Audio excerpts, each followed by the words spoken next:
আসসালামু আলাইকুম, স্বাগত জানাচ্ছি আরটিভির দুপুরের সংবাদে। পুরো সংবাদ জুড়ে আপনাদের সঙ্গে আছি আমি হাবিবা আফরোজ। তথ্য ও সম্প্রচার প্রতিমন্ত্রী ডক্টর মোহাম্মদ মুরাদ হাসানের পদত্যাগপত্র গ্রহণ করেছে রাষ্ট্রপতি মোহাম্মদ আব্দুল হামিদ। গেল রাতে এই বিষয়ে সরকারি গ্যাজেট প্রকাশিত হয়েছে। মন্ত্রিপরিষদ বিভাগ থেকে প্রজ্ঞাপন জারির পর এই গ্যাজেট প্রকাশিত হয়। সামাজিক যোগাযোগ মাধ্যম ফেসবুক ও ইউটিউবে মুরাদ হাসানের অশালীন বক্তব্য ও এ সংক্রান্ত 272টি ভিডিও অডিও লিঙ্ক চিহ্নিত করেছে বিটিআরসি। ফেসবুকে ইতিমধ্যে বন্ধ করেছে 15টি। বিচারপতি এম এনায়েতুর রহিম ও বিচারপতি মোহাম্মদ মোস্তাফিজুর রহমানের হাইকোর্ট বেঞ্চে এই প্রতিবেদন দাখিল করেছে বিটিআরসি। এদিকে সচিবালয়ে তথ্য সম্প্রচার মন্ত্রণালয়ে মুরাদ হাসানের নাম ফলক নামিয়ে ফেলা হয়েছে। গতকাল রাতে শাহবাগ থানায় একটি মামলার আবেদন করেছে এক ছাত্রলীগ নেতা। আবারও সংকটাপন্ন সাবেক প্রধানমন্ত্রী বেগম খালেদা জিয়া। গতরাতে তার রক্তক্ষরণ হয়েছে বলে জানিয়েছেন বিএনপির মহাসচিব মির্জা ফখরুল ইসলাম আলমগীর। অবিলম্বে তার আটকে রাখা পাসপোর্ট ফেরত দিতে দ্রুত বিদেশে উন্নত চিকিৎসার ব্যবস্থার দাবি জানান বিএনপির মহাসচিব। অন্যথায় খালেদা জিয়ার কিছু হলে সারা দেশে আন্দোলনের ঝড় উঠবে, সেই ঝড়ে সরকার টিকে থাকতে পারবে না বলেও হুঁশিয়ারি দেন ফখরুল। সকালে খালেদা জিয়ার সুচিকিৎসার জন্য বিদেশে পাঠানোর দাবিতে জাতীয় প্রেস ক্লাবের সামনে শিক্ষক কর্মচারী ঐক্য জোট মানববন্ধনে এসব কথা বলেন বিএনপির এই মুখপাত্র। আপনার নির্বাচিত সভাপতি দেশের মানুষের খালেদা জিয়াকে তারা ধীরে ধীরে মৃত্যুর দিকে ঠেলে দিয়েছে। তিনি আবার সংকটাপন্ন হয়ে পড়েছেন, আবার তার রক্তক্ষরণ হচ্ছে। দেশনেত্রী বেগম খালেদা জিয়ার জীবন রক্ষা করার জন্য তাকে অতি দ্রুত অবিলম্বে এক মুহূর্ত দেরি না করে তাকে উন্নত চিকিৎসা কেন্দ্রে বিদেশে পাঠানো প্রয়োজন। অবিলম্বে তার পাসপোর্ট দিয়ে তাকে বিদেশে পাঠানোর ব্যবস্থা করুন, অন্যথায় দেশনেত্রী বেগম খালেদা জিয়ার স্বাস্থ্যের কোনো অবনতি হলে, কোনো অঘটন ঘটলে তার সমস্ত দায় দায়িত্ব আপনাদেরকে নিতে হবে। শ্রমিকরা যাতে ন্যায্য মজুরি পায়, সব কলকারখানার পরিবেশ যাতে ঠিক থাকে, কোনো ধরনের অশান্ত পরিবেশ যাতে সৃষ্টি না হয়, সেদিকে মালিক শ্রমিক সবাইকে সমান খেয়াল রাখতে হবে। সকালে গণভবন থেকে ভার্চুয়াল মাধ্যমে রাসায়নিক ওসমানী স্মৃতি মিলনায়তনে অনুষ্ঠিত গ্রিন ফ্যাক্টরি অ্যাওয়ার্ড ও মহিলা কর্মজীবী হোস্টেল সহ 8টি নবনির্মিত স্থাপনা উদ্বোধনী অনুষ্ঠানে এসব কথা বলেন প্রধানমন্ত্রী শেখ হাসিনা। এ সময় 2008 সালে আওয়ামী লীগের দেয়া নির্বাচনী ইশতেহারের প্রতিশ্রুতি বাস্তবায়ন হয়েছে বলেও জানান সরকার প্রধান। নিরাপদ ও শোভন কর্মপরিবেশ, পরিবেশ বান্ধব প্রযুক্তি এবং দক্ষ শ্রমশক্তি ব্যবহারের জন্য চলতি বছর 6টি শিল্প খাতে 30টি প্রতিষ্ঠান বা কারখানাকে দেয়া হয় এই অ্যাওয়ার্ড।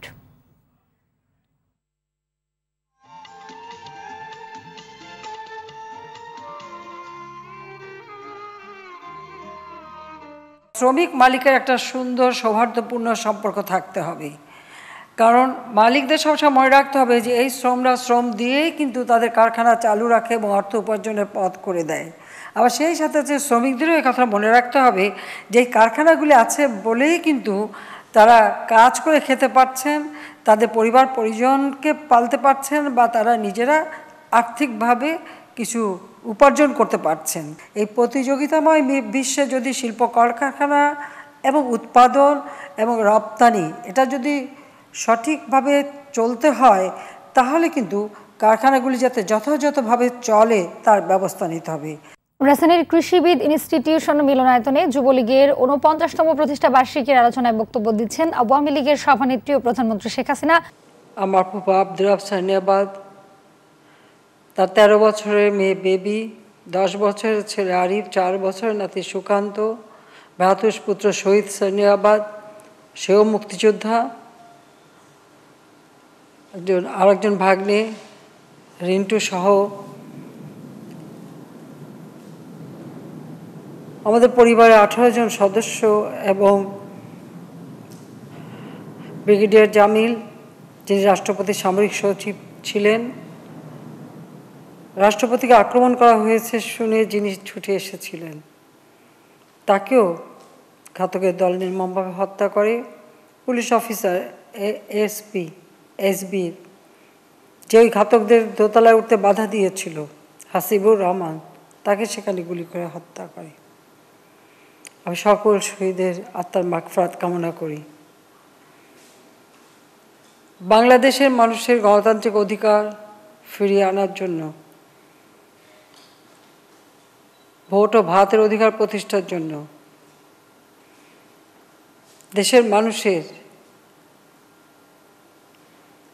অধিকার প্রতিষ্ঠা করে মুক্তিযুদ্ধের চেতনাকে আবার পুনঃপ্রতিষ্ঠা করার জন্য যারা সংগ্রামে জীবন দিয়েছে, আন্দোলনে জীবন দিয়েছে, আমি তাদেরকে স্মরণ করি। ৭৫-এ জাতির পিতাকে হত্যার পর যারা প্রতিবাদ করেছিল এবং প্রতিবাদ করতে যারা জীবন দিয়েছে তাদের কথাও আমি স্মরণ করি। বিশেষ করে যুবলীগের নেতা চট্টগ্রামের মৌলভী সৈয়দ, বগুড়ার খসরু এবং পটল, নারায়ণগঞ্জের মনির সহ অগণিত নেতাকর্মী বিভিন্ন এলাকার তার প্রতিবাদ করতে গিয়েছে। জিয়াউর রহমান তাদেরকে গ্রেপ্তার করেছে, ধরে নিয়ে গেছে, দিনের পর দিন অত্যাচার করেছে, হত্যা করেছে। মফিজ বাবু ছাত্রলীগের, মহানগর ছাত্রলীগের নেতা, তার তো লাশও পাওয়া যায়নি, তার পরিবার লাশও পায়নি, তাকে গুম করে ফেলেছে। তাদের কথাও আজকে মনে পড়ে। প্রতিটি আন্দোলন সংগ্রামে, বিশেষ করে সেই এদেশের স্বাধীনতা সংগ্রামী যারা আসলে যুবক, তারাই তো সব থেকে অগ্রণী ভূমিকা নেয়। দেখছিলেন যুবলীগের ৪৯তম প্রতিষ্ঠা বার্ষিকী আলোচনায় প্রধানমন্ত্রীর বক্তব্যের অংশবিশেষ। প্রধানমন্ত্রী শেখ হাসিনার সঙ্গে সৌজন্য দেখা করলেন সফররত ভারতের পররাষ্ট্র সচিব হর্ষবর্ধন শ্রীংলা। দেখা করতে সকালে প্রধানমন্ত্রীর বাসভবন গণভবনে যান তিনি। এই সময় আগামী ১৬ ডিসেম্বর বিজয় দিবসে ভারতের রাষ্ট্রপতি রামনাথ কোবিন্দ ঢাকায় সফর সহ দুদেশের স্বার্থ সংশ্লিষ্ট বিভিন্ন বিষয়ে আলোচনা করেন তারা। বিজয় দিবসে দেশটির রাষ্ট্রপতির সফরকে সামনে রেখে গতকাল ঢাকায় আসেন ভারতের পররাষ্ট্র সচিব। চাকুরিতে আবেদনের বয়সসীমা স্থায়ীভাবে বৃদ্ধি সহ ৪ দফা দাবি বাস্তবায়নে সমাবেশ করেছে সর্বদলীয় ছাত্র ঐক্য পরিষদ। সকালে রাজধানীর শাহবাগে জাতীয় জাদুঘরের সামনে অবস্থান নিয়ে সমাবেশ শুরু করে চাকরি প্রত্যাশীরা। প্রশ্ন ফাঁস, নিয়োগ দুর্নীতি ও জালিয়াতি বন্ধ করা সহ বিভিন্ন দাবি জানানো হয়।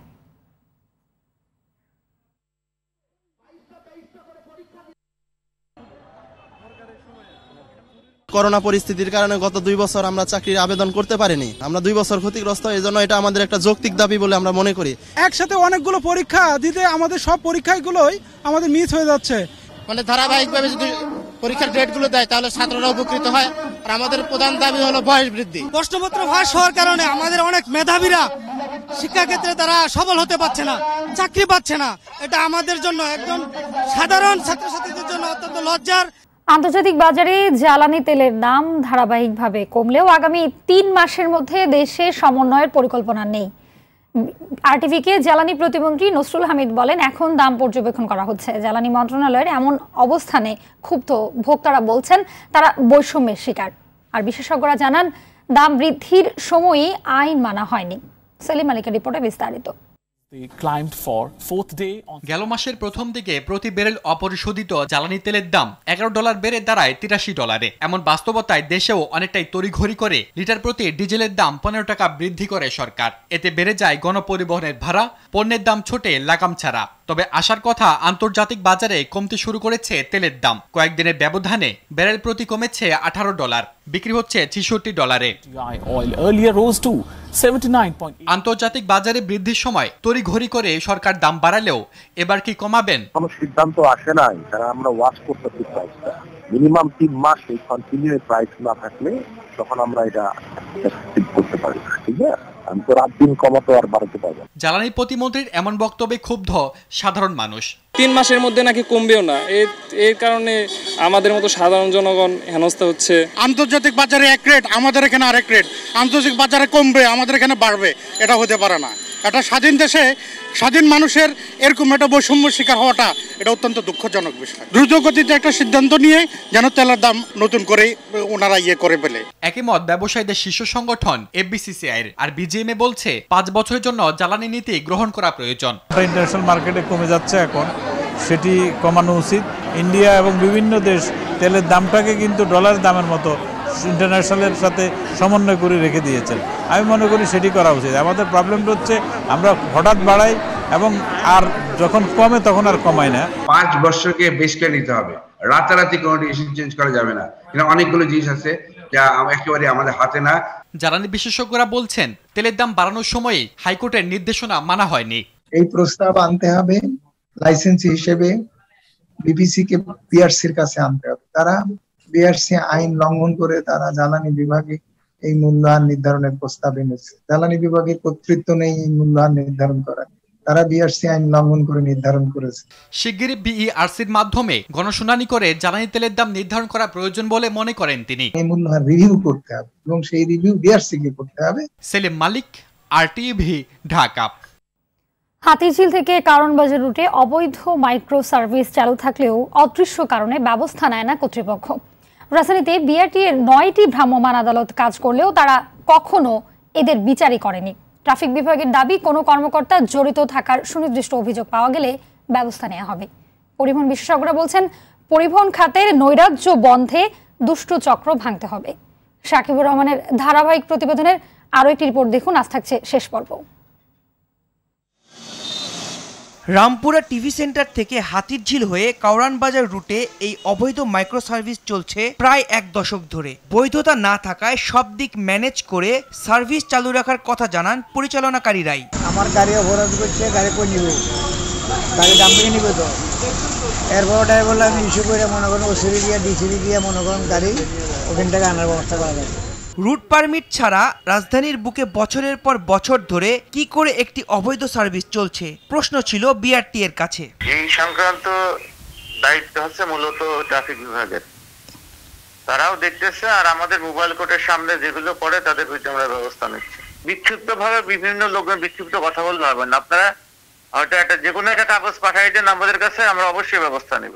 এই রুটের কথা জানা নেই মহানগর পুলিশের, অথচ অভিযোগ রয়েছে সব থানাকে ম্যানেজ করেই চলছে অবৈধ মাইক্রোবাসগুলো। যদি কোনো ডকুমেন্ট থাকে, যদি কোনো এভিডেন্স থাকে, ফিজিক্যাল কোনো এভিডেন্স দেখাতে পারে, অবশ্যই মানবিক বিষয়টা বিবেচনা করে অনেক সময় আমরা সেই নাগরিক সুযোগ সুবিধার কারণে, নাগরিক ডিমান্ডের কারণে এটা করা। পরিবহন বিশেষজ্ঞরা কর্তৃপক্ষের ব্যাখ্যায় মোটেও সন্তুষ্ট নন। লোক দেখানো অভিযান বন্ধ করে পরিবহন খাতের দুষ্ট চক্র ভাঙার পরামর্শ তাদের। বিআরটিএ কর্তৃপক্ষ হিসাবে বিআরটির যে নজরদারি করার কথা, দেখভাল করার কথা এবং আইনের যে প্রয়োগ করার কথা, সেটা কিন্তু আমি যেটা মনে করি বিআরটি সঠিকভাবে করছে না।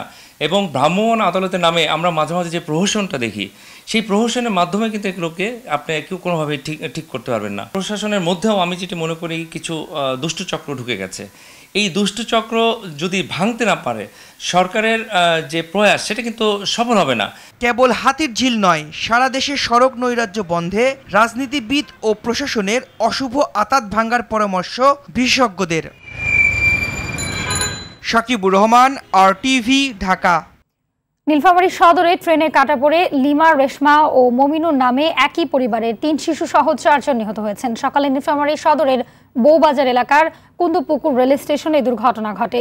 স্থানীয়রা জানান, নিহত 3 শিশু রেললাইনের ব্রিজে একটি ইটের ট্রাক্টর থেকে ইট নামানো দেখছিল। এ সময় ট্রেনটি দ্রুত গতিতে তাদের দিকে আসলে ঘটনাস্থলেই 2 শিশুর মৃত্যু হয়। এ সময় শামীম নামে এক যুবক তাদের বাঁচাতে গেলে ট্রেনের ধাক্কায় ছিটকে পড়ে গুরুতর আহত হন তিনি। পরে আহত 2 জনকে উদ্ধার করে নীলফামারী জেনারেল হাসপাতালে নিয়ে গেলে চিকিৎসক তাদের মৃত ঘোষণা করেন। এদিকে ঠাকুরগাঁয়ের পীরগঞ্জে স্টেশনের উত্তরে সেনুয়া বাজারে ট্রেনে কাটা পড়ে রিয়াজুল নামে আরও এক ব্যক্তির মৃত্যু হয়েছে। চট্টগ্রাম নগরীর পাঁচলাইশে নালায় পড়ে নিখোঁজ শিশু কামালের এখনও সন্ধান মেলেনি। সকাল থেকে আবারও উদ্ধার অভিযান চালাচ্ছে ফায়ার সার্ভিস। গত সোমবার নগরীর 2 নম্বর গেট এলাকায় ফুটপাত দিয়ে হেঁটে যাওয়ার সময় শিশু কামাল নালায় পড়ে যায়। ঘটনা জানাজানি হয় মঙ্গলবার বিকেলে। খবর পেয়ে ফায়ার সার্ভিসের ডুবুরি উদ্ধার অভিযান শুরু করে। গেল কয়েক মাসে চট্টগ্রামের নালায় পড়ে বিশ্ববিদ্যালয়ের শিক্ষার্থী সহ 4 জনের মৃত্যু হয়। এরপরও টনক নড়ছে না সিটি কর্পোরেশন ও সিডিএর।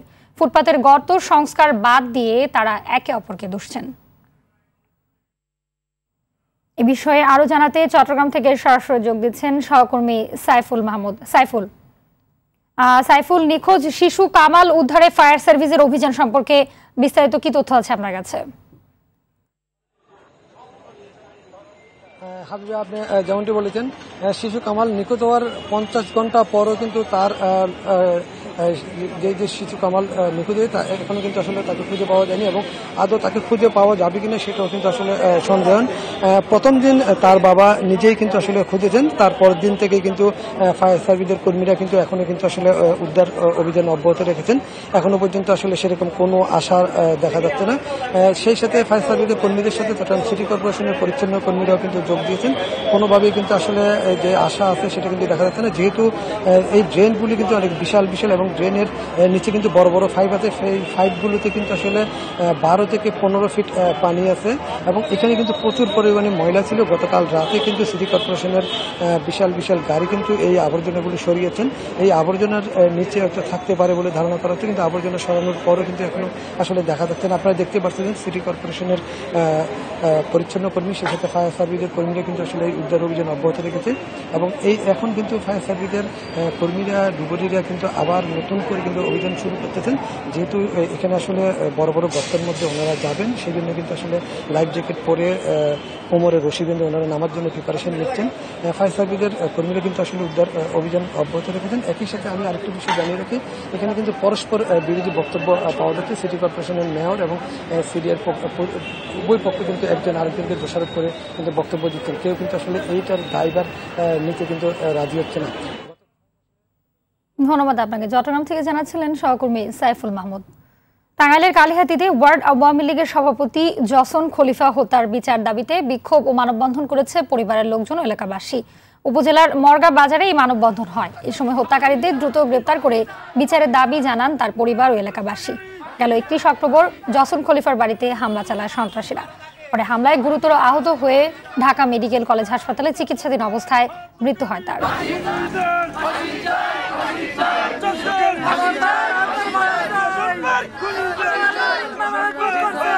দুপুরের সংবাদ এ পর্যন্তই। সবশেষ সংবাদ জানতে যে কোনো মোবাইল ফোন থেকে 2414 নাম্বার ডায়াল করুন। জেলার সংবাদ বিকেল 4:45টায় দেখার আমন্ত্রণ রইল। ধন্যবাদ সবাইকে।